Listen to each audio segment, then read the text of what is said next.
Yo, what's going on YouTube?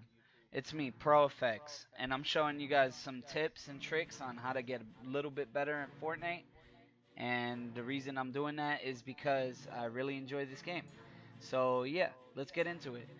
I basically found out that the best way to kill a whole group of people in a game, in this game particularly, is to have one teammate distract them while you laser them from behind. Finding their weak points is key and vital for you to be able to take out a whole squad in a few seconds. As you can see, me and my teammate do here. Without him having distracted them, I would not have been able to fight them as easily as I did.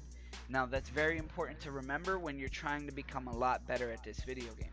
And it's just so many little tiny details affect the outcome of the game. So remembering that has kept me on my toes. I've learned a lot. I have almost 300 wins in this game, and we're gonna definitely make a video for that. So I'm gonna definitely be bringing you guys a lot more content soon. I appreciate everyone who watches this video. Like, comment, subscribe. But anyway, aside from self-promotion, let's get back into it. So yeah, you basically don't want to overstep or understep. When I say that, I mean like look at this snipe right here. It's like I could have easily shot him or tried to shoot him a second sooner had I not done that though, or had I done that, it would have not been the same snipe. So every last second, every little decision, all of that really comes into play when you're making your final decisions. And by final, I mean a decision that could be a mistake or not. And you can only learn that by experience, and that's what I have a lot of in this game.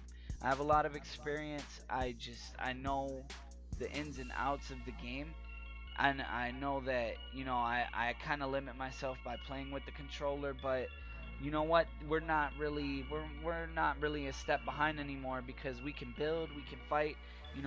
Yeah, we have aim assist, but you know what, a mouse on the keyboard and mouse does not slide back to the middle unlike a controller.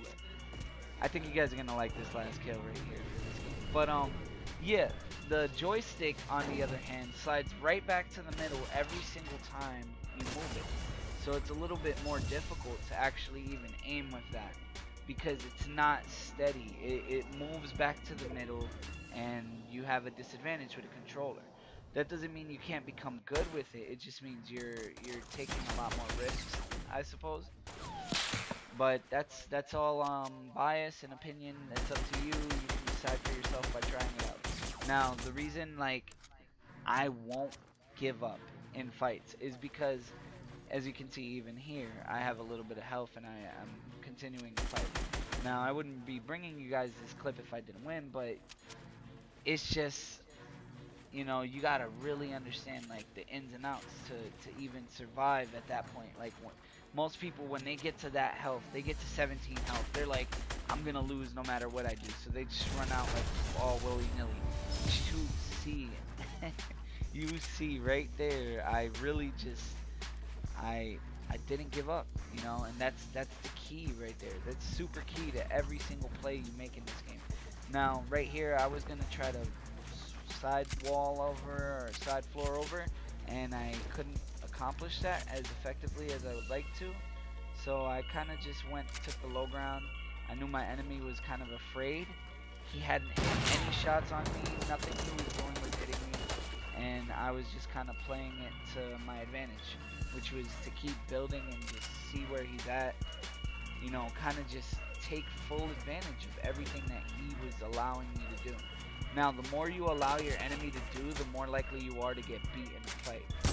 And that's just aggressiveness. And see, like, I end up taking the low ground.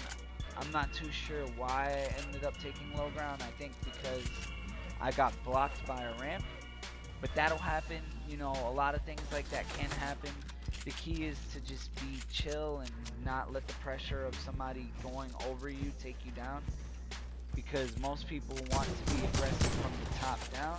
The reality is that anything can happen. Anything can happen. You can see right here, he tries to get over me again and try to land a shot on me.